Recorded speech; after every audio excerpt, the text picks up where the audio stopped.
국민 경제 발전을 위한 어떤 중요한 정책 수립에 관해서는 대통령의 자문에 응하기 위해서 국민경제자문회의를 둘 수 있다라고 명시가 돼 있는데요. 지난달에 이재명 정부 1기 국민경제자문회의가 출범했고 이때 자문위원이 총 29명이 위촉이 됐습니다. 5개 분과회의를 뒀고요. 그래서 이곳에서는 이제 대내외에 우리가 직면한 여러 리스크들, 또 경제, 민생 분야에 관련해서 정책 자문을 하는 겁니다. 예를 들어서 어떤 지금 글로벌 공급망 재편이라든가 중동 문제, 지정학적 리스크, 또 이 인구 구조가 이제 앞으로 대대적으로 변화할 것들, 이런 우리가 피해갈 수 없는 거대한 변화의 물결에 대해서 고민하고 자문하고 정책을 제언을 하는 건데요. 앞으로 이 전체 회의, 분과 회의, 전문가 간담회, 포럼 같은 것들을 열어서 다양한 활동을 통해서 의견을 수렴해 나가게 됩니다. 네. 자, 이재명 대통령이 아까도 보셨지만 대한민국의 경제 체제를 바꿔야 하는 그런 시기가 왔다 이렇게 얘기를 했습니다. 어떻게 보십니까?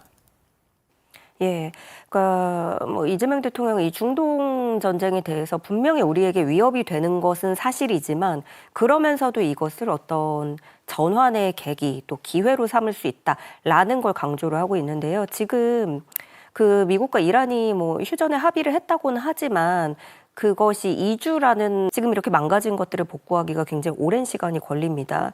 그래서 이날 회의 주제도 그런 위기의 파고를 넘어서 미래를 여는 대한민국 이런 거였는데요. 이 이름처럼 어떤 국난을 다 같이 좀 극복하는 것을 제1의 목표로 삼고 있는 것이고요. 그리고 우리가 그동안 어떤 과거의 패러다임을 그대로 이어가면서 수십 년간을 이 대한민국의 경제 체질 이대로 살아왔었는데 이제는 또 시대가 그만큼 변하다 보니까 우리도 이참에 굉장히 많은 것들을 그리고 되게 중대하고 방대한 내용들을 바꿔나가야 된다. 이런 것을 강조한 것을 볼 수 있습니다. 네. 자, 이런 목표를 가지고 참석자들이 많은 이야기를 나눴습니다. 자, 그러면 첫 번째 주제였죠. 중동 관련 논의.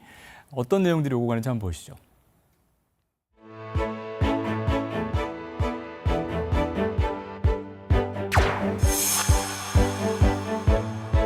오늘 발표하실 때 좀 자세히 빼먹지 말고 시간에 쫓겨서 대충 넘어가거나 중간 생략하거나 하지 마시고요. 준비한 내용 충실하게 다 발표해 주시면 좋을 것 같습니다. 새로운 경제 전략 어디서 출발할까요? 정부 주도, 요소 투입 중심, 패스트 팔로우 전략. 이제는 민간의 혁신 주도, 질적 성장, 그리고 나머지는 슬라이드를 참조해 주시기 바랍니다. 지금 열리지 않고 있습니다만 열리는 즉시 유조선을 투입해야 됩니다. 인도네시아, 말레이시아, 베트남, 호주와 같은 나라들은 원유 확보에도 신경을 써야 됩니다. 네, 대통령이 빼먹지 말고 천천히 해달라 했는데 워낙 또 발표자들이 많아서 그런 부분들이 좀 신경이 쓰인 것 같습니다. 자, 중동 상황에 대해서 앞으로 2주가 골든타임이다라는 내용이 나왔어요. 에너지 공급망에 대한 또 제언이 있었죠? 예, 이 발표자들이 많기도 했지만 서로 다 정말 중요한 얘기, 하고 싶었던 얘기도 많았던 것 같아요. 이 박원주 성장경제분과장이 지적을 한 건 이게 또 외신에서도 그렇게 평가를 하고 있는데 이번 중동 사태는 과거의 석유 파동과는 차원이 다르다라는 얘기들이 나오고 있거든요. 왜냐하면은 예전에는 협상이 타결이 되면은 바로 에너지 공급을 회복시킬 수 있었는데 이번에는 인프라 자체가 파괴가 됐고 그랬던 만큼 이런 상황을 낙관하기 어렵다라고 좀 공감대를 모았습니다. 사실 그 전까지는 이 이란이 호르무즈 해협도 그렇게 봉쇄할 수 있을 거라고 보지 않는 게 중론이었었거든요. 그런데 이렇게 봉쇄까지 간 것이고 어떻게 보면 더 이제 우려되는 거는 이란은 이번에 학습을 했죠. 우리가 이렇게 호르무즈를 카드로 쥘 수 있구나.